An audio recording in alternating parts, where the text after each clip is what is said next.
Guys आपने इस video पर क्लिक किया है, इसका मतलब आप एग्रीकल्चर स्टूडेंट हो या फिर आप एग्रीकल्चर परस्यू करना चाहते हो और आप यही चाहोगे कि आपको जॉब एग्रीकल्चर सेक्टर से रिलेटेड ही मिले। ऐसा ना हो कि आपको जॉब के लिए किसी और सेक्टर में जाना पड़ रहा है, जो कि बिल्कुल भी वर्थ इट नहीं है। क्योंकि यार आपने जिसमें 4 इयर्स अपने स्पेंड किए हैं, इतनी मेहनत से अपनी डिग्री को हासिल किया है और आप किसी और सेक्टर में जाओगे जॉब करने के लिए, भाई सही नहीं है, बिल्कुल भी सही नहीं है। तो इस वीडियो में मैं आपके लिए इसी चीज का सॉल्यूशन ले आया हूँ और आपको टॉप 10 जॉब्स के बारे में बताऊंगा। और लास्ट में मैंने आपको कुछ टिप्स भी शेयर किए जो कि आपको काफी ज्यादा काम आने वाली है। मैं एग्रीकल्चर स्टूडेंट हूँ और मैंने अपने 4 इयर्स यहाँ पर स्पेंड किए हैं, तो मुझे पता है, सीनियर्स के साथ बात करने के बाद मुझे इतना एक्सपीरियंस हो गया है कि यार किन चीजों का ध्यान रखना है before applying for any jobs. तो चलिए वीडियो को स्टार्ट करते हैं और जानते हैं इंडस्ट्रीज के बारे में, क्या क्या इंडस्ट्रीज हैं जहाँ पे आप जॉब के लिए अप्लाई कर सकते हैं। तो पहली इंडस्ट्री हमारी सीड इंडस्ट्री। सीड इंडस्ट्री में आपने देखा भी होगा, हाइब्रिड सीड का आपने शायद नाम सुना होगा, जो कि काफी ज्यादा सीड्स को प्रोड्यूस करती है और अलग अलग पैकेट्स में इसे फॉर्म करती है और मार्केट में डिस्ट्रीब्यूट करती है टू द फार्मर्स या फिर जो गार्डनिंग करते हैं उन्हें भी। तो इस चीज में आपकी जॉब लग सकती है। सेकेंड है हमारा पेस्टिसाइड। ठीक है, पेस्टिसाइड इंडस्ट्री काफी बड़ी इंडस्ट्री हो चुकी है और आपने देखा भी होगा कीटनाशक काफी ज्यादा यूज करते हैं किसान हमारे भाई, तो उसमें भी आपकी जॉब लग सकती है। और तीसरा है हमारा फर्टिलाइजर इंडस्ट्री। फर्टिलाइजर इंडस्ट्री भी काफी ज्यादा बूम पे है, जो कि आपकी खाद वगैरह बनाती है, तो इसमें भी आपकी जॉब लग सकती है। पोस्ट की भी हम आगे बात करेंगे, तो वीडियो में बने रहना आप। तो फोर्थ है हमारा इरिगेशन इंडस्ट्री। आपने देखा होगा ड्रिप इरिगेशन या फिर और भी तरह तरह के इरिगेशन सिस्टम आ गए हैं और आजकल तो काफी ज्यादा एडवांस हो गया है इरिगेशन सिस्टम, तो इसमें भी आपकी जॉब लग सकती है। फिफ्थ है हमारा farm machinery and precision. Farm machinery, अलग अलग मशीन्स आ गई हैं, आपने देखा होगा पहले ट्रैक्टर रहता था और एक सिंपल सा हैरो रहता था। आजकल तरह तरह की मशीन्स आ गए हैं जो जिसमें कि आपकी जॉब लग सकती है। आपको फार्मर्स को बताना पड़ता है कि क्या क्या आपकी क्या क्या इंस्ट्रूमेंट्स है या फिर क्या क्या इम्प्लीमेंट्स है, टूल्स हैं जो कि आपकी फार्मिंग को और एडवांस बना सकते हैं। तो इस चीज पे आपकी जॉब लग सकती है, जो कि ऑफिस वर्क होता है। तो आगे हम डिस्कस करेंगे पोस्ट के बारे में भी। तो सिक्स्थ है हमारी food processing industry. Food process, जो कि आपके प्रोसेस्ड फूड होते हैं, जैसे हम मान लेते हैं जैसे कि मैंगो है, मैंगो से प्रोसेस्ड होता है माजा माजा या फिर कोई सी भी कोल्ड ड्रिंक जो कि मैंगो जिसमें प्रेजेंस हो। तो इस चीज में प्रोसेस्ड फूड, या फिर आपका मशरूम से पिकल्स बनते हैं, तो पिकल्स भी एक प्रोसेस्ड फूड हो गया। तो इस चीज के तरह के प्रोसेस्ड फूड होते हैं एग्रीकल्चर में, जिस सेक्टर में आपकी जॉब लग सकती है, जो कि काफी अच्छा सेक्टर है फूड प्रोसेसिंग भी। सेवंथ है हमारा agriculture consultancy to the farmers. तो एग्रीकल्चर कंसल्टेंसी हमें देनी पड़ती है उन फार्मर्स को जो बड़े फार्मर्स होते हैं। छोटे फार्मर्स तो अफोर्ड नहीं कर पाएंगे कंसल्टेंसी, वो तो बेचारे खुद ही जो होता है उनसे वो कर लेते हैं, या रेंट पे जो भी उनका होता है वो कर लेते हैं। तो जो बड़े फार्मर्स होते हैं उनके पास इतना टाइम नहीं होता, वो रिस्क नहीं लेना चाहते या फिर वो ज्यादा एक्सपेरिमेंट नहीं करना चाहते, तो वो एक एडवांस या फिर जो एग्रीकल्चर ग्रेजुएट्स होते हैं उन्हें हायर करते हैं, वो उनके पूरे फार्म को मैनेज करते हैं और उन्हें प्रॉफिट को लाते हैं उनके लिए। ठीक है, और लास्ट है हमारा बैंकिंग सेक्टर। बैंकिंग सेक्टर में आईबीपीएस एक एग्जाम आपने सुना भी होगा, बट वो थोड़ा गवर्नमेंट में आ जाता है, फिर भी मैंने यहाँ पर बता दिया। और भी मैं आगे बताऊंगा प्राइवेट सेक्टर में, गवर्नमेंट में आप कैसे कैसे जॉब ले सकते हो। इसमें तो आप एग्रीकल्चर फील्ड ऑफिसर बन जाते हो, जो कि थोड़ा अलग फील्ड हो गई है, गवर्नमेंट सेक्टर से रिलेटेड है ये। एक चीज का यार आपको ध्यान रखना है, 50,000 plus agriculture graduates pass out होते हैं एवरी ईयर, जिसमें से 28% क्या करते हैं, प्राइवेट जॉब्स करते हैं। तो यार नंबर काफी बड़ा हो जाता है, तो कंपटीशन भी काफी एक तरीके से देखा जाए तो ठीक ठाक है। तो आपको थोड़ा अलग दिखना पड़ेगा उन बच्चों से जो कि और अप्लाई कर रहे हैं इस चीज से। तो आप अलग कैसे दिख सकते हैं, तो वो आगे हम डिस्कस करेंगे, जो मैंने आपको 5 टिप्स बताई है जो आपके बहुत काम आने वाली है। ठीक है, और यार ये जितना भी डाटा मैंने कलेक्ट किया है, यार मैंने एक पेड वेबिनार अटेंड किया था, जो कि एक कंपनी के सीईओ है, जो कि बायो पेस्टिसाइड या फिर बायो फर्टिलाइजर की एक कंपनी है उनकी, साइटोलाइफ नाम से शायद।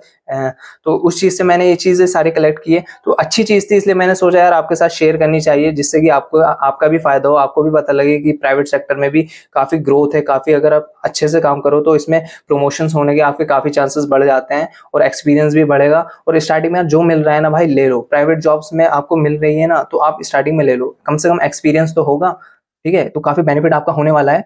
तो अब हम बात कर लेते हैं यार क्या क्या कैरियर ऑप्शन है। इसे बताने से पहले आपसे एक छोटी सी रिक्वेस्ट है यार, मैं आपके लिए इतना करता हूँ, वीडियो बनाता हूँ, काफी टाइम लग जाता है, 4-4 5-5 दिन मुझे लग जाते हैं, काफी रिसर्च करके बनाता हूँ जिससे कि सही जानकारी आप तक पहुंचे। तो यार चैनल को प्लीज सब्सक्राइब कर लेना भाई, फ्री में हो जाता है, और बेल आइकन भी ऑन कर देना, जिससे कोई भी इंफॉर्मेटिव वीडियो आपसे छूट ना जाए। तो नेक्स्ट है हमारा कैरियर फॉर जॉब्स, मतलब एग्रीकॉस के लिए क्या क्या कैरियर ऑप्शंस हैं, जो मैंने आपको पोस्ट बताई। पहले तो मैंने आपको सेक्टर्स बता दिए कि फर्टिलाइजर सेक्टर है या फिर इरिगेशन सेक्टर है या फिर पेस्टिसाइड सेक्टर है। अब मैं आपको बताऊंगा क्या क्या पोस्ट पे आपको जॉब मिल सकती है। तो फर्स्ट है हमारा agriculture education professor, second agriculture scientist, फिर agriculture business professional, then banking professional, agro entrepreneur, crop consultant, extension officer, farm manager, human resource specialist, international agriculture consultant, program coordinator, sales services representative, production agriculture, agriculture mechanics, agriculture marketing and business management, agriculture sales and services, agriculture processing, horticulture. तो ये कुछ post है जिसमें आपकी job लगने के chances बढ़ जाते हैं इन द प्राइवेट सेक्टर, और धीरे धीरे आपका प्रमोशन होता है। जैसे कि कोई असिस्टेंट प्रोफेसर है, या फिर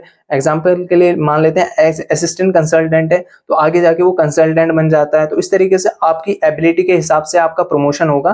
तो उस चीज का आप, ये चीज आपकी मेहनत पे डिपेंड करती है, आप मेहनत कैसे करते हो, या फिर आपके अंदर क्या क्या क्वालिटीज है, स्किल्स हैं, तो उस बेसिस पे आपका प्रमोशन होगा। अब मैंने आपको प्राइवेट सेक्टर के जॉब से रिलेटेड बताया था, कुछ बैंक से like axis bank, yes bank, HDFC bank, ICICI bank. तो इसमें आपको वैकेंसीज, रिक्रूटमेंट मिलते रहते हैं। आप थोड़ा अपडेट रहना, जो इनके ऑफिशियल पेजेस होते हैं, सोशल मीडिया होता है इनका अकाउंट, वहां से आप अपडेट रहेंगे तो आपको पता लगता रहेगा कि ये इंटर्नशिप भी प्रोवाइड कराते रहते हैं। तो इस चीज का आप ध्यान रखना। फूड प्रोसेसिंग इंडस्ट्री की बात करूँ तो मैं नागार्जुन फर्टिलाइजर कंपनी है एक, ठीक है, वहां पे आप कर सकते हो। वीएनआर सीड कंपनी है, आईटीसी लिमिटेड कंपनी है, डो कंपनी है। तो ये कुछ कंपनी है जो कि पोस्ट करती रहती है सोशल मीडिया पर। तो आप थोड़ा अपडेट रहना, थोड़ा इनसे कनेक्टेड रहना, तो आपको पता लगता रहेगा कि आप किस किस चीज से रिलेटेड आप जॉब कर सकते हो। और यार एक चीज का आप बिल्कुल ध्यान रखना, ये वीडियो कंप्लीट होते साथ आपको लिंक्डइन पे प्रोफाइल बना देनी है, जो हम आगे इस बारे में और डिटेल में बात करेंगे। तो नेक्स्ट हमारा प्रोसेसिंग कंपनीज लाइक ब्रिटानिया हो गया, अमूल हो गया, आपने अमूल का नाम सुना ही होगा। और भी काफी अच्छी अच्छी कंपनी, फ्रेश बियर से रिलेटेड, जो कि फर्मेंटेशन करके जो प्रोडक्ट बनाती है। कुछ ऐसी भी कंपनीज हैं लाइक नेस्ले हो गया, भारत हो गया, एग्री हो गया, बिजाज हो गया, बिग हार्ट हो गया, अपना गोडाउन हो गया, निंजा कार्ड हो गया, रिक्रूटमेंट जो कि करते ही रहते हैं। बाकी इफको एक एजीटी की पोस्ट लॉन्च करता है, ठीक है, उसमें सैलरी लगभग 30K के ऊपर होती है। आप वहां पे भी अप्लाई कर सकते हो, जो कि एक एग्जाम होता है। मेरे सीनियर ने भी ये एग्जाम दिया था, और ऑनलाइन ही एग्जाम हुआ था उनका। अब मुझे सही से आइडिया नहीं है, उस टाइम पे लगभग 1 ईयर हो गया है जब उन्होंने ऑनलाइन एग्जाम दिया था। तो एग्जाम भी वही होता है जो आपके बीएससी एग्रीकल्चर के क्वेश्चंस होते हैं, उसी से रिलेटेड आपका ये एग्जाम होगा। नेक्स्ट है हमारा एग्री स्टार्टअप्स। एग्री स्टार्टअप्स भी आपने देखा होगा कि प्लांटिक्स हो गया, जैसे कि ऑनलाइन जो प्लेटफॉर्म है जो कि फार्मर्स की हेल्प करने के लिए बनाया गया है। तो ये भी एग्रीकल्चर ग्रेजुएट्स को हायर करते हैं, जो कि फार्मर्स की प्रॉब्लम को जिससे कि सॉल्व कर ले, ठीक है। और भी हैं जैसे कि बिग हार्ट हो गया, और भी अदर एग्रो स्टार हो गया, और भी अदर आप रिसर्च करना थोड़ी, आपको पता लगेगा कि क्या क्या एग्रीकल्चर स्टार्टअप लॉन्च हो रहे हैं। थोड़ा इससे भी अपडेट रहना चाहिए। अब मैं आपके साथ कुछ टिप्स शेयर करूंगा जो कि एग्रीकल्चर ग्रेजुएट्स के काफी काम आने वाली है। या फिर और आपका जो एक क्वेश्चन रहता है कि हम अप्लाई कैसे करें जॉब के लिए, किस तरीके, किन किन चीजों का हम ध्यान रखें, वो क्वेश्चन भी आपका इस चीजों में कवर होने वाला है, इस चीज में। तो चलिए पहले जान लेते हैं। यार एग्रीकल्चर से रिलेटेड आप जॉब के लिए अप्लाई करना है, ऐसा नहीं कि आप अलग अलग चीजों में अप्लाई कर रहे हैं। आपका जो फोकस होना चाहिए वो एग्रीकल्चर सेक्टर में ही होना चाहिए। ऐसा नहीं आप भटक रहे हो इधर उधर, ऐसा नहीं कि आप सोच रहे हो कि 1-2 साल कहीं भी एक्सपीरियंस ले लेते हैं। फिर आप चाहो, आपका आपके लिए बेस्ट यही रहेगा कि आप एग्रीकल्चर सेक्टर से ही रिलेटेड कुछ करो, और मल्टीपल जगह अप्लाई करना चाहिए। और ऐसा नहीं, मैं आपको एक एग्जांपल देता हूँ। जो सेल्समैन होता है वो 100 जगह अप्लाई करता है, 100 जगह अपना प्रोडक्ट दिखाता है, 100 लोगों को प्रोडक्ट दिखाने के बाद उसकी 5 से 10 सेल होती है। तो ये नंबर हर जगह काम करता है। ऐसा नहीं है कि आपने 2-3 जगह अप्लाई कर दिया और आप कॉल का वेट कर रहे हो कि एचआर का कॉल नहीं आ रहा है हमारे पास। तो आपको काफी ज्यादा जगह अप्लाई करना है, जिससे कि चांसेस बढ़ जाए आपके पास कॉल आने के, फिर इंटरव्यू होगा, देन आपकी जॉब लग जाएगी, ठीक है। और ये आपको कहाँ से मिलेगा, मैंने लिंक्डइन पे आपको एक प्रोफेशनल अकाउंट बनाना है। यूट्यूब पे सारी इन्फॉर्मेशन गिवन होती है किस तरीके से आप प्रोफेशनल अकाउंट बना सकते हैं। तो आप अभी से अपना अकाउंट बना लेना, और जो भी आपके पोस्ट रहते हैं, या फिर आपके जो भी अचीवमेंट्स रहते हैं, जो लाइक सर्टिफिकेट्स हो गए, या फिर आपने कोई ट्रेनिंग की उसका कोई अचीवमेंट्स हो गया, सर्टिफिकेट्स हो गए, वो सारे आपको पोस्ट करने हैं टाइम टू टाइम। तो इससे क्या होगा, आप दूसरों की नजरों में आएंगे। वहाँ एचआर होते हैं, एचआर की नजरों में आएंगे। हो सकता है आपके उनसे भी कॉन्टेक्ट होंगे जो कंपनी में ऑलरेडी जॉब कर रहे हैं। हो सकता है आपका रेफरेंस के थ्रू आपकी जॉब लग जाए। रेफरेंस काफी ज्यादा रोल प्ले करता है जॉब में, जो कि आपको एक प्लस पॉइंट मिल जाता है उन लोगों से जो कि रेफरेंस के थ्रू नहीं आए हैं इंटरव्यू के लिए, ठीक है। और यार स्किल्स पे फोकस करना चाहिए। ऐसा नहीं है आपने 4 इयर्स अपने एग्रीकल्चर में दिए और आपको कंप्यूटर की स्किल्स नहीं है। एक्सेल हो गया, वर्ड हो गया, माइक्रोसॉफ्ट, ये सारी चीजें आपको आनी चाहिए। मैं अपनी बात करूँ तो मुझे भी ये सारी चीजें पहले नहीं आती थी, मैंने सीखी है ये, ठीक है, ऑनलाइन सीख सकते हो या फिर आप किसी आसपास नियर बाय आपके कोई कंप्यूटर सेंटर होगा, वहाँ पर भी ये चीज़ अप्लाई होती है, ठीक है। तो आप ये भी सीख सकते हो। आजकल तो एक गवर्नमेंट की स्कीम भी चल रही है कि जो कि फ्री में कंप्यूटर की स्किल्स प्रोवाइड करा रहे हैं। आप नियर बाय प्रधानमंत्री कौशल विकास योजना है, अगर आप इस पे थोड़ा रिसर्च करेंगे तो आपको पता लग जाएगा कि क्या-क्या स्किल्स हम सीख सकते हैं। इंग्लिश स्पीकिंग स्किल्स आपको सीखनी चाहिए, जो कि आपके बहुत काम आने वाली है। तो यार आपके अकॉर्डिंग आपको पता है किस किन चीज़ की आपको रिक्वायरमेंट है, तो वो सारी चीज़ें स्किल्स आप सीख लीजिए। और यार at the end money matters, money ही, अब हर कोई जो जॉब करता है वो सिर्फ़ उसका मकसद एक ही होता है, पैसा कमाना। बाकी कुछ का होता है कि कहते हैं कि यार हमें थोड़ा सोसाइटी के लिए कुछ करना है, तो वो चीज़ है, लेकिन मेन मोटिव तो यार पैसा ही है। पैसे के बिना तो हम ज़िंदा रह नहीं सकते, ठीक है? मेन मोटिव पैसा है, पैसा कमाना नहीं है, पैसा बनाना है, ठीक है? और एट द एंड एक्सपीरियंस लेना है आपको इंटर्नशिप के थ्रू। अब जॉब के लिए हमें क्या मांगते हैं? एक्सपीरियंस। एक्सपीरियंस हमें फ्रेशर के थ्रू जॉब मिलती नहीं है, ठीक है? और फ्रेशर, अब हम क्या करें? हम क्या कर सकते हैं? एक्सपीरियंस ले सकते हैं इंटर्नशिप के थ्रू। इंटर्नशिप की हमने 2-3 जगह, उसमें हमें लगभग 6 महीना या फिर 1 साल का एक्सपीरियंस हो गया है, तो हम अपने एटलीस्ट रेज़्यूमे या फिर सीवी में अपना लिख सकते हैं कि हमें इतना एक्सपीरियंस मिल गया है, या फिर हमने इतने टाइम पे काम किया था, जो कि हमें प्रैक्टिकल एक्सपीरियंस हमने गैदर किया है। तो इस चीज़ का आपको प्लस पॉइंट मिलेगा और आपका रेज़्यूमे थोड़ा या फिर सीवी जो होगा थोड़ा अलग नज़र आएगा। तो इस चीज़ का आप बहुत अच्छे से ध्यान रखना।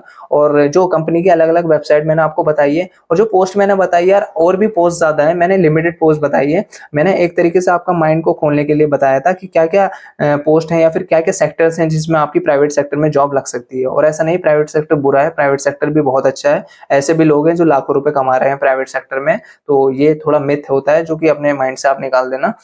गाइस उम्मीद करता हूँ आपने वीडियो को लाइक और चैनल को सब्सक्राइब कर ही दिया होगा और बेल आइकन भी ऑन कर दिया होगा, जिससे कोई भी इन्फॉर्मेटिव वीडियो आपसे छूट ना जाए। और कांग्रेचुलेशंस यार, अगर आप इस वीडियो में अब तक बने हुए हो, तो क्योंकि यार आप हजारों की भीड़ से अलग हो गए हो, क्योंकि कुछ स्टूडेंट्स यहाँ पर 5-10 मिनट भी अपने देना नहीं चाहते और वो स्टार्टिंग में ही स्किप करके चले गए, क्यों? उन्हें नहीं पता चल पाएगा कि क्या क्या सेक्टर्स हैं या फिर क्या क्या जॉब पोस्ट है प्राइवेट सेक्टर में।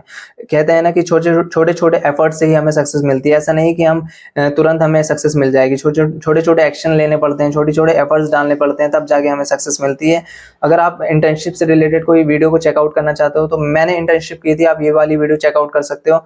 या फिर आप डिफरेंट डिफरेंट सेक्टर में इंटर्नशिप करना चाहते हो, तो मैंने इस बारे में भी एक वीडियो बना रखी है, तो आप ये वाली वीडियो चेकआउट कर सकते हो। मिलता हूँ आपसे इसी टाइप की किसी नेक्स्ट वीडियो में, तब तक के लिए गुड बाय।